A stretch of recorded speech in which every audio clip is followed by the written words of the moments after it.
시험을 치르고 합격자 발표하기 전에 얼마나 많이 긴장될까요? 여러분들도 그런 경험들이 다 있으시죠? 또 어떤 우리 가족 중에 한 가족이 갑작스럽게 아파서 병원에 갔는데 응급 수술을 해야 된대요. 그래서 막 수술실에 들어갔어요. 그러면 가족들의 마음이 어떻습니까? 의사가 언제 수술 끝나고 뭐라고 말할까 초조하고 그 결과를 기다리는 그 시간이 정말로 애가 탈 겁니다. 입이 바싹바싹 마를 거예요. 여러분, 오늘 본문에 나오는 이스라엘 자손들의 심정이 이와 같아요. 우리가 지금까지 계속 에스라 말씀을 보고 있지만 성전을 건축하라 이렇게 학계 선지자 스가랴 선지자가 외쳤을 때에 이스라엘 백성들이 15년 정도 중단되었던, 건축을 중단하고 있었던 그 성전 건축을 다시 시작하게 됩니다. 자기 집 짓기에 바빴던 사람들이 멈추고 그래, 성전 건축이 우리의 목표지 하면서 성전을 건축하기를 시작합니다. 그런데 또 다른 방해 세력이 나타나는 거예요. 방해 때문에 성전 건축이 중단이 되었는데 또 다른 방해 세력이 나타났어요. 이들은 유브라데강 건너편이라고 표현되고 있는데 바사 제국에 볼 때 유브라데강 건너 서쪽 전체를 통괄하는 그러한 총독인 다뜨네와 또 서기관이라 할 수 있는 스달보스네, 또 이런 동관들이, 그들과 함께 있던 사람들이 방해하기 시작하는 거예요. 누가 이 성전 건축하라고 시키더냐 하면서 의심의 눈초리로 이들을 지켜보고 있습니다. 바사왕 고레스의 칙령 때문에 우리가 여기 와서 지금 성전 건축을 하다가 방해 때문에 중단되었다가 다시 시작합니다 라고 말했을 때에 이 다뜨네 총독이 그대로 믿지 않아요. 그래서 자기의 주 왕인 다리오 왕에게 편지를 보냅니다.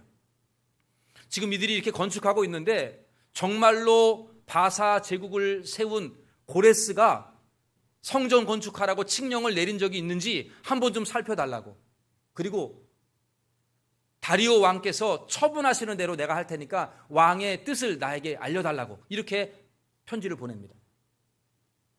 그게 지금 5장까지의 내용이에요. 그리고 이제 6장 우리가 읽었는데 이 내용을 들어오면서 그 편지에 대한 답문이 오게 되는 거예요. 그러니까 여러분 얼마나 긴장되겠어요? 어떻게 답이 쓰여 있을까? 다리오 왕이 그 편지를 받고 나서 바사 제국에 있는 금고에 문서를 보관하는 창고들을 다 뒤져가지고 그 고레스 왕의 칙령을 찾습니다. 그런데 여러분 2절 말씀 보시면 이렇게 나와요. 메데도 앙메다 궁성에서 한 두루마리를 찾았다 이렇게 나와요. 여러분 여기 메데도라고 얘기하는 것은 뭐 경기도, 충청도 이런 도를 이야기하는 것인데 원래는 메데와 바사가 연합국가였어요. 그래서 여러분 다니엘서 이런 데 보면 메데와 바사 이러한 말이 많이 나와요. 원래 초창기에는 메데와 바사가 연합국이었는데 바사 제국이 자꾸 커지면서 메데가 그냥 그 안에 흡수되고 말았어요. 그래서 그냥 하나의 도로 전락이 됩니다. 전체가 바사 제국이고 그 메데는 작은 도에 지나지 않아요. 그 메데의 수도가 앙메다 궁인데 그 궁에서 이 과거 문서가 발견이 된 거예요.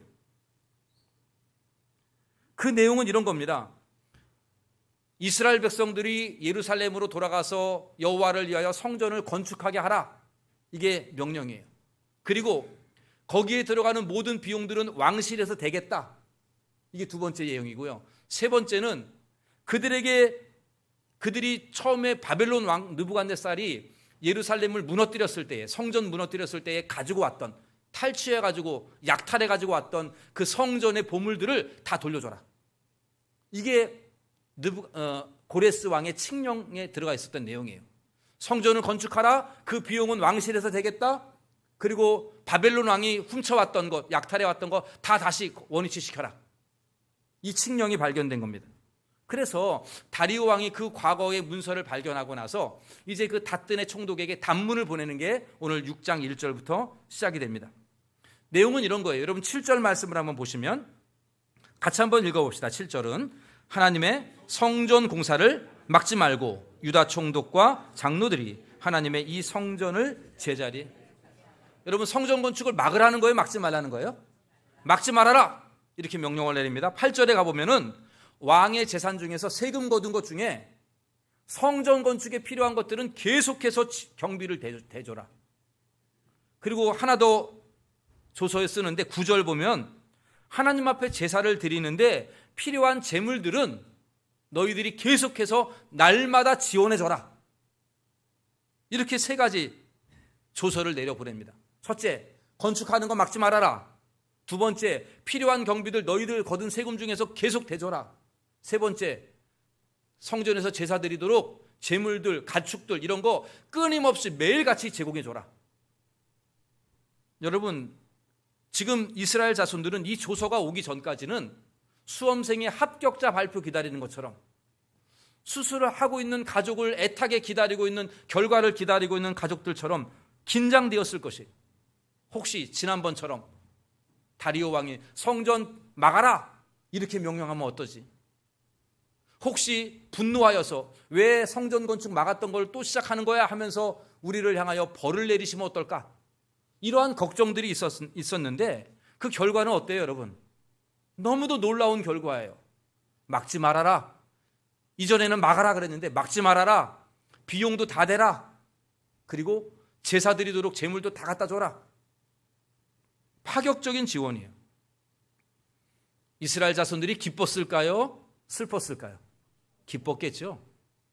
마치 합격자가 합격했다는 소식을 들은 것처럼, 수술받은 환자의 가족이 의사가 와서 수술이 너무 잘 됐습니다 이렇게 말했을 때 안도하는 것처럼 아마 이 이스라엘 자손들이 안도하고 기뻤을 것입니다. 그리고 이 다리오의 조서에 끝에 보면 이렇게 나와 있어요. 누구든지 이거 막는 사람들은 내가 가만 안 두겠다. 신속히 너희들은 가서 이거 지원해줘라. 이렇게 얘기를 하고 있거든요. 그래서 이 다뜨네하고 스달보스네 이러한 사람들이 처음에는 의심의 눈초리로 보다가 이 조서를 받고 나서는 열심히 바로바로 도와줍니다. 그래서 성전 건축이 더 힘을 받게 되고 마침내 완공에 이르게 되었다는 내용이 오늘 본문의 내용이에요. 여러분 15절 말씀을 함께 같이 읽어볼까요? 15절, 다리오 왕 제6년 아달월 3일에 성전의 일을 끝내니 이렇게 나와 있죠. 여러분 여기 앞에 우리 4장 마지막 절 한번 보시면, 한 장만 넘겨보십시오. 4장 마지막 절에 보면 이에 예루살렘, 24절입니다. 이에 예루살렘에서 하나님의 성전 공사가 바사왕 다리오 제2년까지 중단되니라. 다리오 2년까지 중단되었어요. 그러다가 다시 시작이 됐는데 언제 마칩니까? 다리오 몇 년이에요? 몇 년? 6년이죠? 그럼 몇 년 만에 마친 거예요? 다시 시작해서? 예, 산수 어렵지 않죠? 4년 만에 완공되었다 이 뜻이에요. 그리고 이스라엘 자손들이 바벨론에서 돌아온 지는 약 한 20년 만에 완공된 거예요. 성전 건축하려고 왔다가 20년 동안 온갖 방해 때문에 어렵다가 결국은 20년 만에 완공되었어요. 그리고 더 멀리 가보면 예루살렘 성전이 바벨론에 의해서 무너졌고 나서 무너지고 70년 만에 완공이 다시 서어진 거예요. 70년 만에. 이 놀라운 기쁨과 감격을 가지고 지금 이스라엘 자손들은 성전 봉헌식을 거행하는 내용이 그 뒤에 이어집니다. 성전 봉헌식. 여러분 성전 봉헌식이 뭐예요? 성전을 하나님께 드린다는 뜻이에요. 헌이라고 하는 것은 드린다는 거예요. 이 건물은 하나님의 것입니다. 이렇게 드리는 봉헌식을 해요. 그리고 바로 이어서 유월절과 무교절을 지킵니다. 이스라엘의 3대 절기인 이 유월절과 무교절. 여러분 이 유월절은 너무도 중요한 절기예요. 애굽의 노예 생활하다가 자유케 되는, 구원받게 되는 그 기념의 절기가 유월절 아닙니까? 지금 이 이스라엘 자손들도 이 유월절을 지키면서 이제 우리는 더 이상 노예가 아닙니다. 이제 우리는 사로잡혔던 자들이 아니고 이제는 자유인입니다. 이러한 기쁨으로 하나님 앞에 유월절과 무교절을 지키도록 그렇게 하고 있습니다. 여러분 이렇게 이 성전 봉헌식과 유월절 무교절을 지키게 되는 것은 그 의미가 뭐냐면 이 지금까지 일들이 하나님이 하신 일임을 인정하는 고백입니다. 우리들이 이루어진 업적이다. 이스라엘의 후손들이 이룬 업적이다. 이거를 드러내는 게 아니고 하나님이 하신 일이다. 이거를 인정하는 것이 바로 이 성전 봉헌식과 유월절과 무교절입니다. 우리가 오늘 읽은 본문 22절 말씀을 보시면 이렇게 나와 있습니다.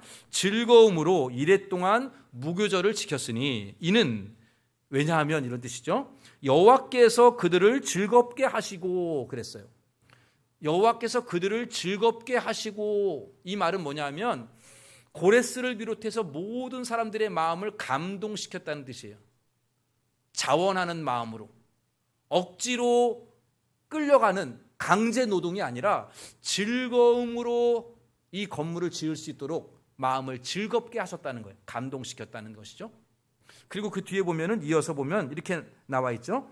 또 아수르 왕의 마음을 그들에게로 돌려 이스라엘의 하나님이신 하나님의 성전 건축하는 손을 힘입게 하도록 하셨음이로다.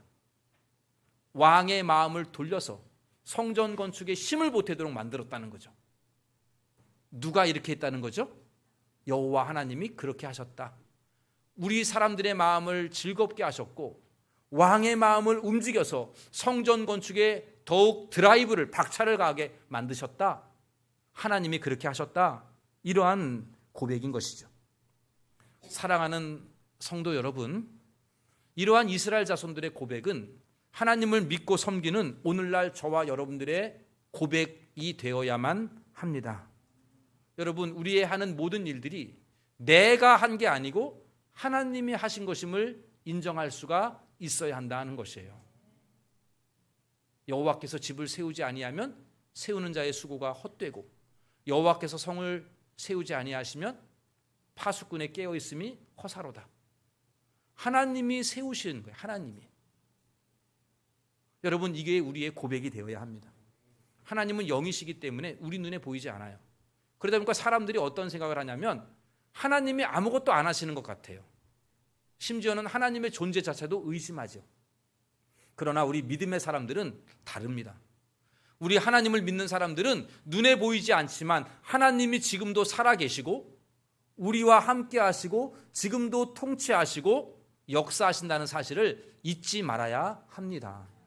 사랑하는 주의 성도 여러분, 여러분들의 삶을 주관하시고 인도하시는 분은 하나님이십니다.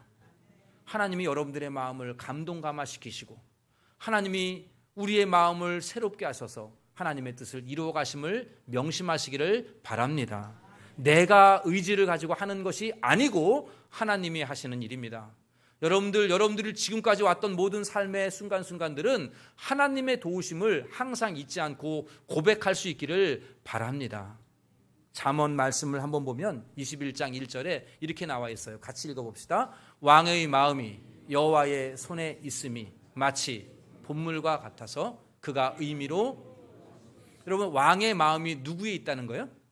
여호와의 손에 있대요. 그러니까 왕이 내 마음대로 하는 것처럼 보이지만 아니라는 거예요. 하나님의 손에 있다. 그래서 마치 농부가 농사를 지을 때 봇물을 여기다가 대다가 여기다가 대고 이렇게 되는 것처럼 내 마음대로 그 물기를 틀어서 이렇게 물을 대는 것처럼 왕이 이렇게 저렇게, 아니 하나님께서 왕의 마음을 이리저리 움직이셔서 하나님의 뜻을 이루어 가신다, 이러한 뜻입니다.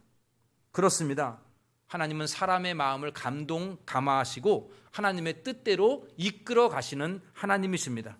하나님을 전혀 모르고 있는 이 고레스의 마음을 감동시켜서 성전을 건축하게 하셨습니다. 하나님은 바벨론에 정착하여 살고 있는 이스라엘 자손들의 마음을 감동시켜서 그 땅을 다 내버리고 예루살렘으로 올라오게 하셨고, 그 예루살렘으로 와서 하나님의 성전을 건축하게 하셨습니다. 하나님은 학개 스가랴의 마음을 움직이시고 감동시켜서 하나님의 말씀을 그대로 예언하게 만드셨습니다. 하나님께서는 이스라엘 자손들의 마음을 감동시키셔서 15년 동안 중단되었던 그 성전 공사를 다시금 재건하게 만드셨습니다. 하나님께서는 다리우 왕의 마음을 감동시켜서 성전에 필요한 모든 것들을 다 지원하도록 왕의 마음을 하나님의 손으로 이끌어 주셨습니다. 이처럼 사람의 마음 움직이시는 분은 하나님이십니다. 바라기는 우리 하나님께서 우리 동대문 중앙교회 모든 성도님들의 마음을 감동감화하셔서 하나님께서 우리 교회를 향하신 그 뜻을 이루어가는 우리 교회가 되기를 간절히 소원합니다. 우리 모두가 하나님 앞에 쓰임받는 주의 백성들 다 되시기를 원합니다. 또한 하나님께서 우리가 품고 기도하고 있는 전도 대상자들, 우리의 가족들, 내 이웃들의 그 마음들을 감동감화시켜서 하나님의 음성을 듣고 예수님의 품으로 돌아오는 놀라운 회심의 역사가 있기를 간절히 소원합니다.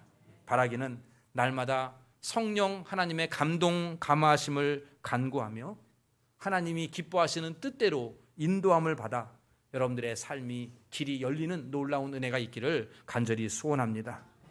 여러분, 우리가 오늘 말씀을 보면서 우리가 이 어렵게 재개된 성전 공사가 오늘 본문에 보니까 마치 순풍의 돛담배처럼 잘 흘러가고 있어요. 20년 동안 성전 건축이 막 미진하다가 이제 이 조서가 도착하자마자 오늘 본문에도 보면 몇 절 안 돼요. 그냥 순조롭게 일이 진행이 돼버려요. 그래서 금방 성전 건축이 끝나버렸어요. 처음에는 얼마나 많은 방해가 있었는지 몰라요. 그래서 결국은 성전 건축을 중단을 했어요. 무려 15년 이상이나 건축을 못하고 있었습니다. 그런데 성전 건축이 다시 재개되니까 일사천리로 가는 거예요. 방해도 없어요. 누가 하나 방해하는 사람이 없어요. 아니, 오히려 바사 제국이 전폭적으로 후원해 줍니다. 그래서 성전 건축이 아주 순조롭게 완공이 되었습니다. 저는 우리 동대문 중앙교 성도님들의 가정이, 여러분들의 삶이 이렇게 순조롭게 이루어가는 은혜가 있기를 원합니다.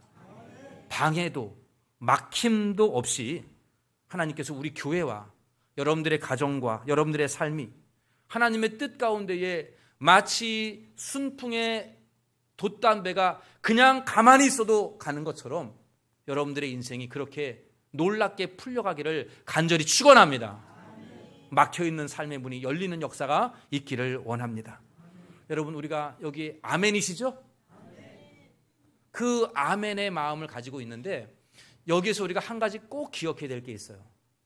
아주 중요한 것인데 그건 뭐냐면 내가 하나님의 말씀을 듣고 따라야만 한다는 사실이에요. 여러분, 이거 어려운 일이 아니죠. 하나님의 말씀을 듣는 거는 어렵지 않잖아요. 그 말씀대로 따르는 건 역시도 단순한 거예요. 이걸 여러분들이 잊지 말으셔야 합니다. 하나님의 말씀을 귀담아 듣고 그 말씀대로 과감하게 따를 때에 하나님은 여러분들의 삶을 형통하게 이끌어 주신다는 거죠. 여러분, 오늘 본문이 그걸 우리에게 보여주고 있어요. 여러분, 14절 말씀을 한번 보실까요? 14절. 유다 사람의 장로들이 선지자 학개와 이도의 손자 스가랴의 권면을 따랐으므로 성전 건축하는 일이 형통한지라. 여러분, 성전 건축이 막 순조롭게 됐어요.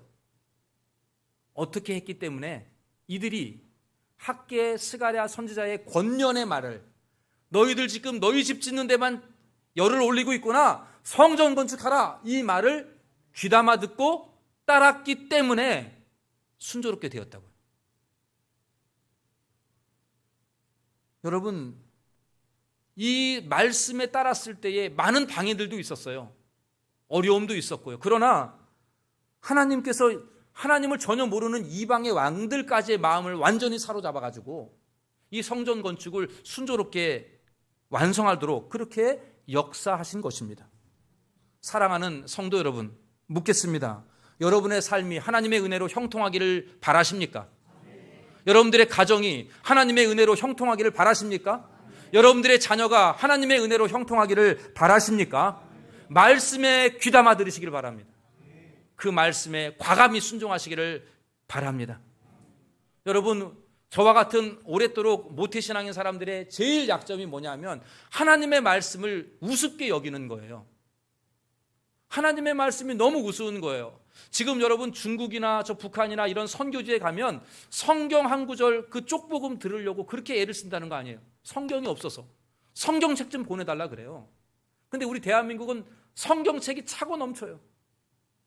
요즘은 스마트폰만 켜도 그냥 막 하나님의 말씀이 막 얼마든지 말씀의 홍수에 살고 있는데 그 말씀의 홍수가 하나도 우리에게는 다가오지 않는 거죠.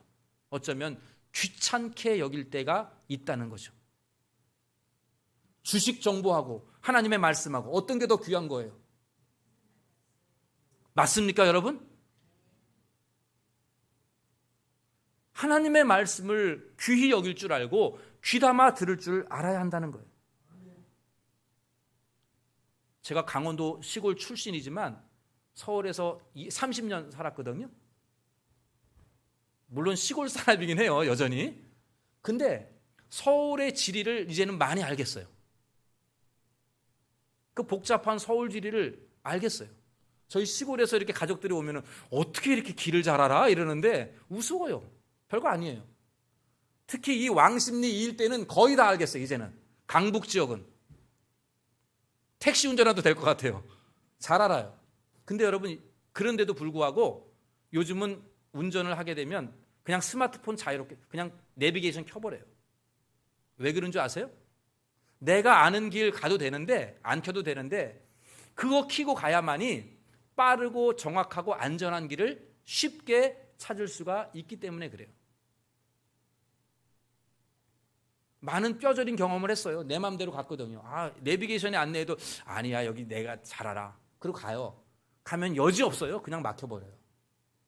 그런 여러 가지 경험을 통해서 그래, 무조건 켜고 내비게이션 따라가자. 아무리 알아도. 그렇게 이제는 습관이 되어버렸어요.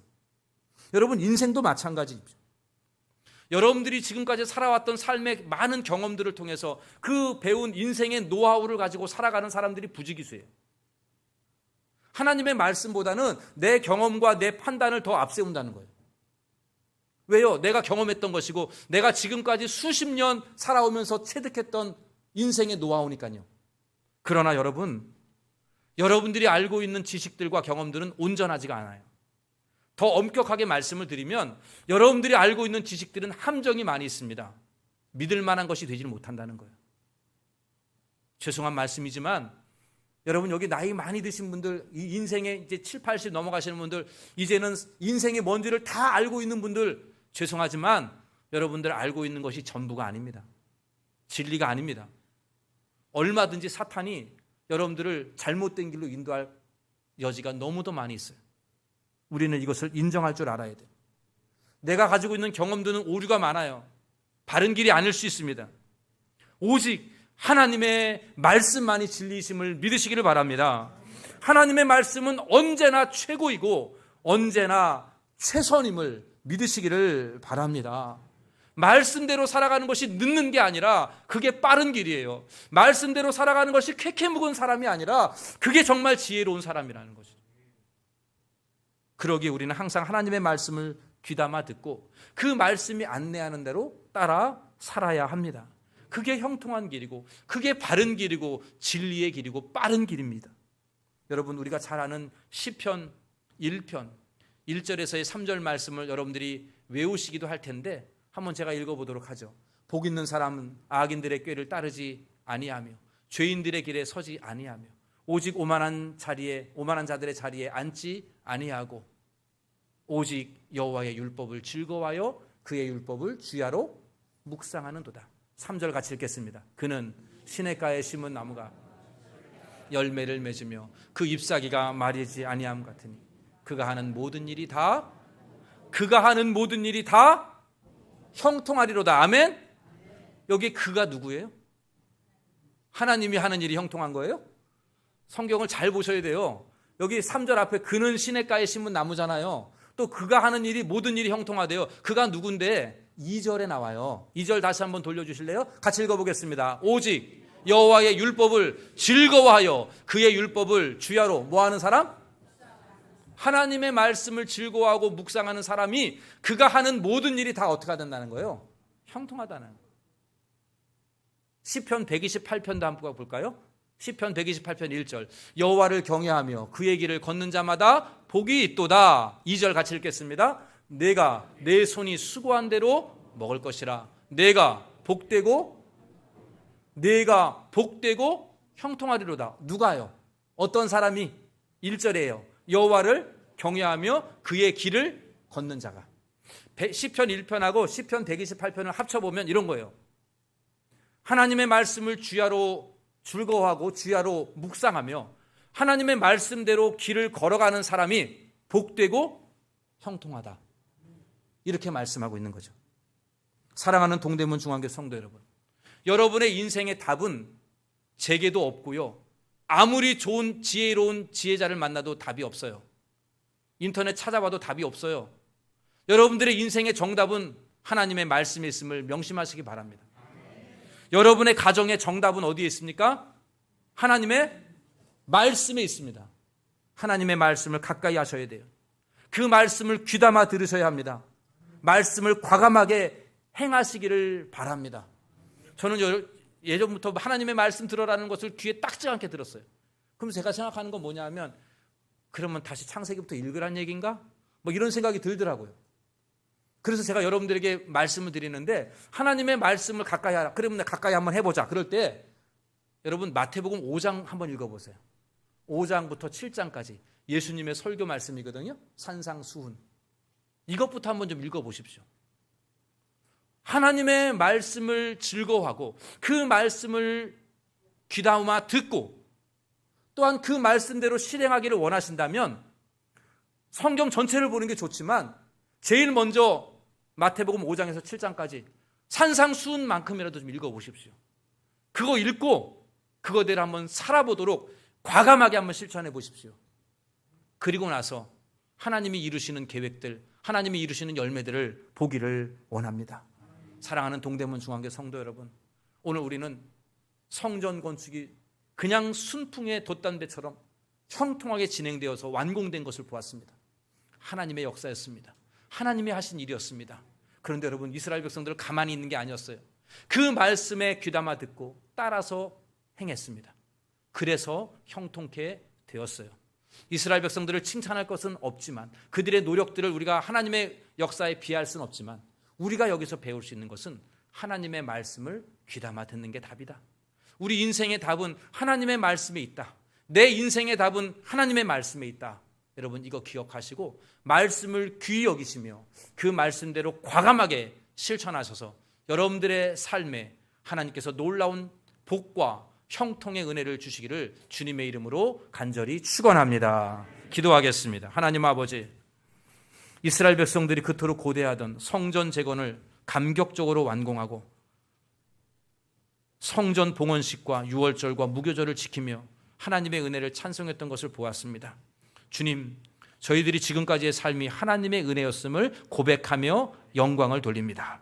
주여, 이제부터도 앞으로도 계속해서 우리 교회가 하나님의 말씀을 귀담아 듣고 그 말씀대로 지켜 따라 행하면서 하나님이 주시는 형통의 축복을 경험케 하여 주시옵소서.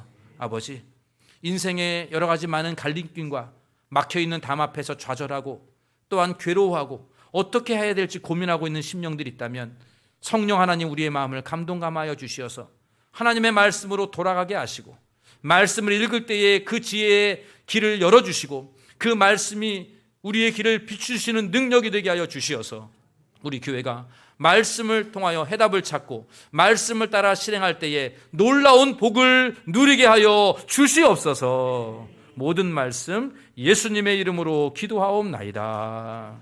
아멘.